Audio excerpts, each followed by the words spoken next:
The following subject matter is real and only intended for mature audiences. Discretion is advised. People are dead after deputies say a man went on a shooting rampage.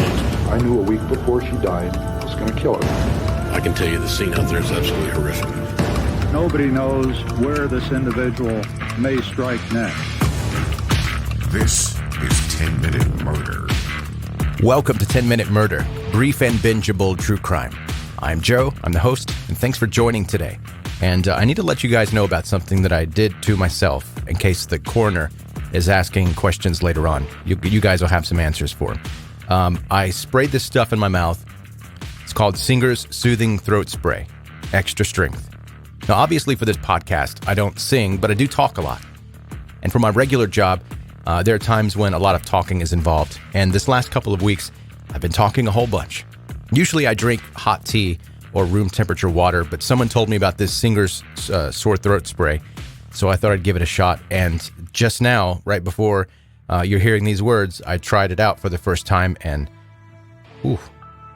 imagine peppercorns, freshly ground peppercorns over some licorice. And you put that into a mist form and you spray it into your mouth, the back of your tongue. It's absolutely awful. Let me tell you what the bottle says here. Singer's Saving Grace soothes, moistens, and lubricates overworked throat tissues, clears thick mucus, promotes voice clarity, and vocal comfort.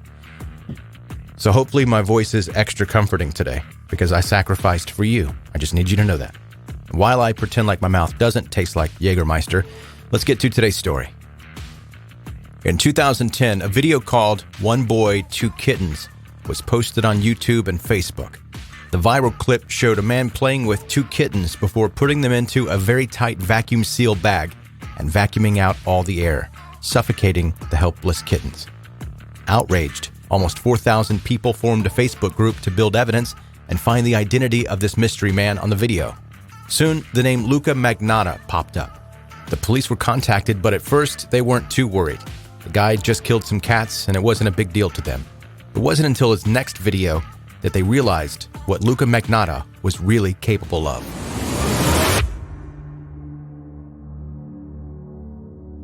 Luka Rocco Magnotta was born Eric Clinton Kirk Newman on July 24, 1982, in Scarborough, Ontario, to teenage parents, 16-year-old Anna Yorkin and 17-year-old Don Newman. Anna, even though she later claimed it was all Don's idea, homeschooled Luka and his two siblings, Conrad and Melissa, who didn't see a normal school until the 6th grade. When they then finally attended school with other students, Luka was reportedly severely bullied and eventually dropped out before he did actually earn his diploma. Luka described his mother as being a woman obsessed with cleanliness, often wearing a surgical mask, rubber gloves, and repeatedly washing her children's hands. Luka also said that at times she would lock her children out of the house or car and put their pet rabbits outside in the winter to freeze to death. On the other hand, Anna described Luka's father as a proud Nazi and an abusive husband and spouse. Don was later diagnosed with schizophrenia in 1994, which accelerated his and Anna's decision to separate. After the divorce, Anna stayed single for a while, but she met a man named Leo. Soon, she and the children, including Luka, ended up moving into an apartment in Toronto with Leo. However, things didn't work out very well for Luka. His new stepfather was extremely abusive towards him, both emotionally and physically. As a result, the now 16-year-old Luka was sent to live with his maternal grandmother, Phyllis, with whom he felt pretty safe. When Luka was asked about Leo later on, he only commented saying, quotes, "He was, is, and always will be a complete waste of oxygen, and by far the most useless idiot I have ever encountered." Despite having somewhat chaotic early years of his life, Luka himself later told it was all just fine, and reporters made his childhood sound so much worse than it actually was. He said, quote, "The media is constantly trying to rewrite my history, life, and story to fit their sensationalist narrative. I was a very happy child, particularly before the age of 11. I enjoyed nature and spent time in our large yard. My grandmother always made me feel like a little prince." Still, many things were not quite right. It was Phyllis, worried about her grandson hearing things, speaking loudly and feeling scared, who first took Luka to a psychiatrist in 1999. He was eventually diagnosed with schizophrenia, just like his father. At this point, Luka had dropped out of high school and went on disability before being admitted to a psychiatric group home. He often expressed paranoid thoughts of the government following him and that his phone was bugged. Around 2002 or 2003, Luka began stripping at Remington's, a nightclub in Toronto, in addition to appearing in low-budget porn movies to get by.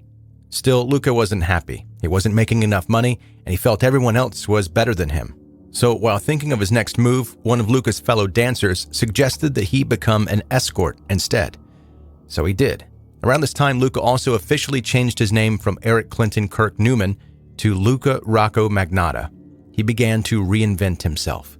Instantly, it was evident the new career was a much better fit for Luka. He had 5 to 6 clients per day who very much enjoyed his company. And the money was not bad either. As Luka later recalled, quote, "I made a lot of money and had a lot of fun. Extremely generous clients allowed me to make 6 figures easily. One even bought me a condo. It was a great life." Of course, it wasn't all perfect. Most people don't set out a goal of becoming a sex trade worker. So many people have dark sides and they're willing to pay to do things to other people. Some not so pleasant things. Pretty much every possible twisted sexual act you can imagine was done to him, and sometimes even recorded and posted online, just like Luka himself would soon do. The bizarre story started shortly before Christmas in 2010, when the video "One Boy, Two Kittens" began circulating on discussion boards. The clip horrified many, and people wanted the kitten killer to be held accountable.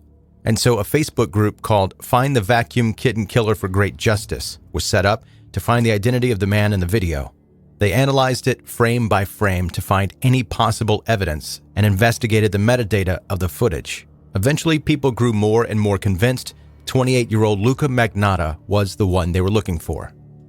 Next, an 11-member online group called the Animal Beta Project, or the AB Project, emerged in early 2011, intending to stop Luka Magnotta before he killed again. A member named John Green in the online group said, "We felt he would continue, that he would harm other animals and eventually move on to something even more violent, like hurting a person." Finally, as the group took all their findings to the police, they opened a file on Luka in February of 2011.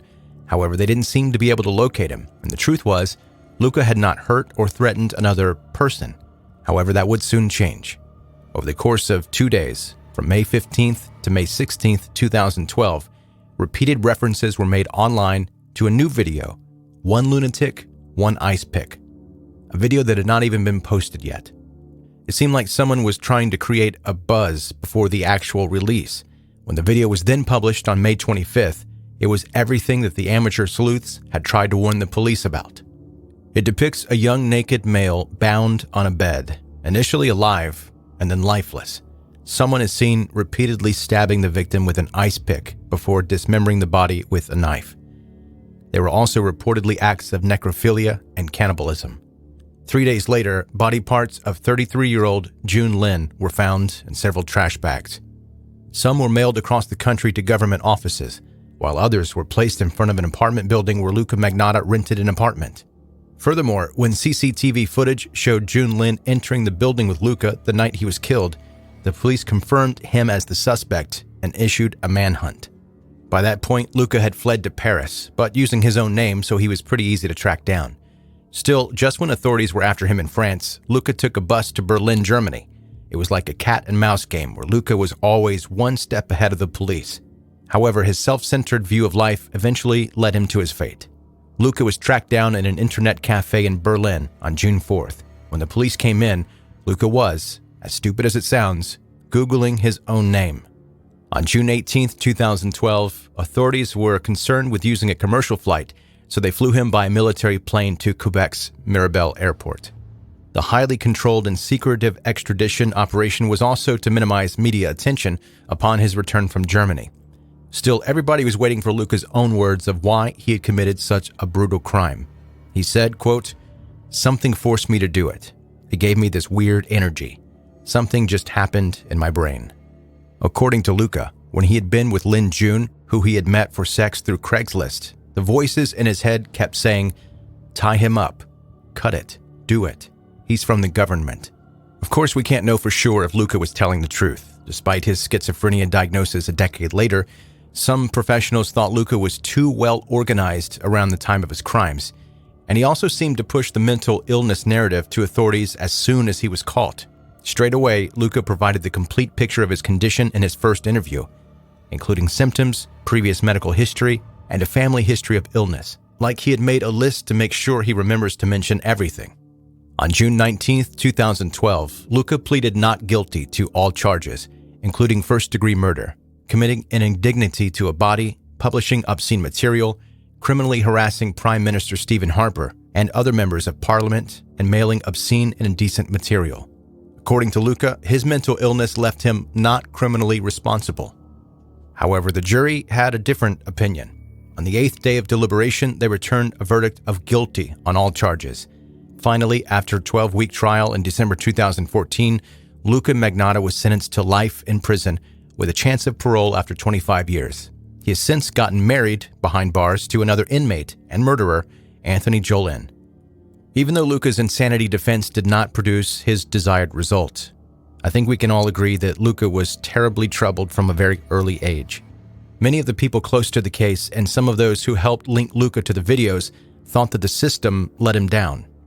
Maybe if he had received some help and treatment necessary all those years ago, June Lin and a few kittens would still be alive.